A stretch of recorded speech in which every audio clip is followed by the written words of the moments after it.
As we are raising children, we know a new phase of our parenthood has come when we inadvertently hear them saying a naughty word they have learned from riding in the back seat while we drive. Not only that, but they use it in perfect context. There are a lot of eyes upon us, imitating us. There are more eyes upon us than we actually know. You know, when we listen to these words I'm saying right now, I don't say them to put discouragement or fear in you, just awareness.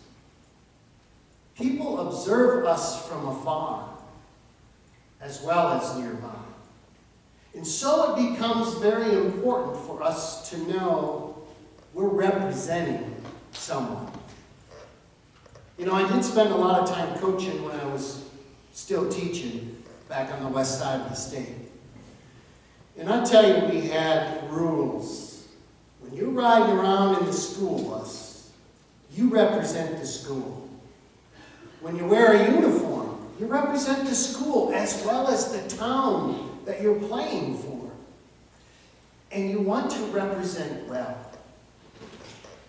You know, as a little kid, I still remember looking up to all these massive football players that would run down the ramp at Houseman Field in Grand Rapids to just start playing some smash mouth football. And it seemed like they were giants.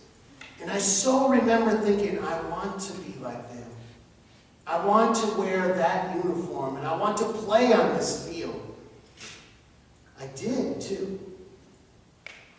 And I remember what it was like when I saw those little kids watching me go up and down the ramp to get on the field. This night, I want to ask you to consider, who do you imitate? And then again, who might be imitating you? First of all, this is for our spiritual growth tonight on Wednesday. We said we would focus on personal spiritual growth. And so just taking a loose context of Paul's letter as he encourages people to imitate his faith as he imitates Christ. I wonder if you have people you imitate. I'm sure you remember as a child or growing up somehow in your lifetime you might have looked up to your dad and wanted to imitate him. Or if you were a kid and you played school, you played sandlot baseball or football. I remember I was always screaming, I'm Roger Staubach. You know, from I think he was the Dallas Cowboys. That was him. Who do you identify with and imitate in your life, in your actions? One of the surest ways to change our course in our direction is to pick out someone that seems to have it together, that seems to be walking a right path, that seems to have a strong faith and is kind to their family and is ethical in their business and does not get too discouraged.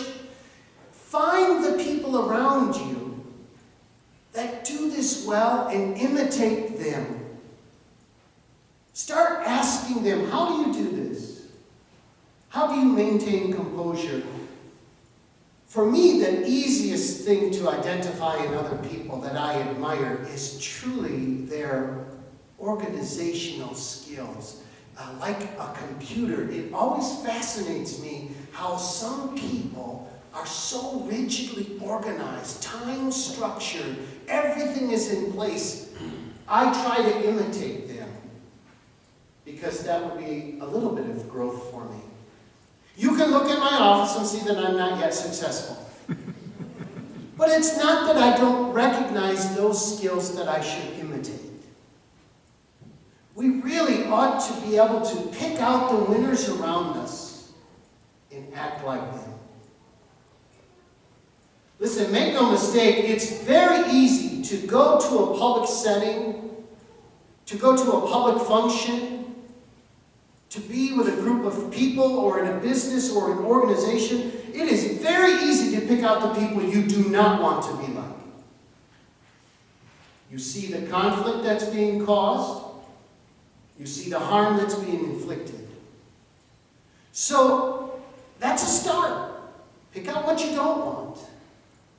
But then identify someone who has the skill set, the passion, and the love that you desire to grow into and imitate them. Who do you look up to in the earthly life?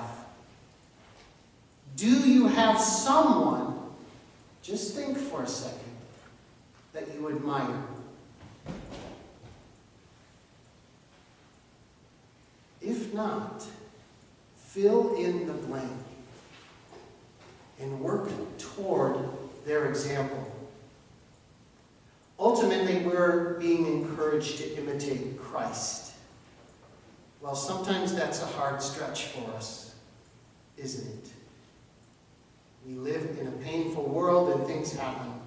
And so sometimes the best thing we can do is to imitate an earthly person that's doing a great job. The more we are able to do that, the more settled we become, the more stable we become, and the more other people might be looking at us to imitate our actions and behavior. It's one sheer tool for spiritual growth. There is a widely accepted philosophy on spiritual growth that is explained this way.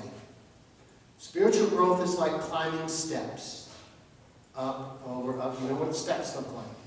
And the only way to truly grow spiritually is to be identifying someone who is 1, 2, 3 steps above you, and clearly recognizing what 2 or 3 steps below you look like. And to know that you were down there and you are traveling. But this philosophy on spiritual growth clearly states that unless you are in touch with someone slightly ahead of you and knowing what is behind you, your growth will be stagnant and you won't grow at all. So for us, the encouragement is to always be looking towards someone to imitate. If you can't think of anybody, I can help you find somebody. You can always look to Christ. But think about those people that have influenced you a great deal. And then think about becoming that person for someone else. That's why you came here tonight. You came here tonight to be encouraged. To just take this next little step in spiritual growth. To take this next little step in being a more stable, loving person to the people around you. I encourage you to follow the direction that God will show you.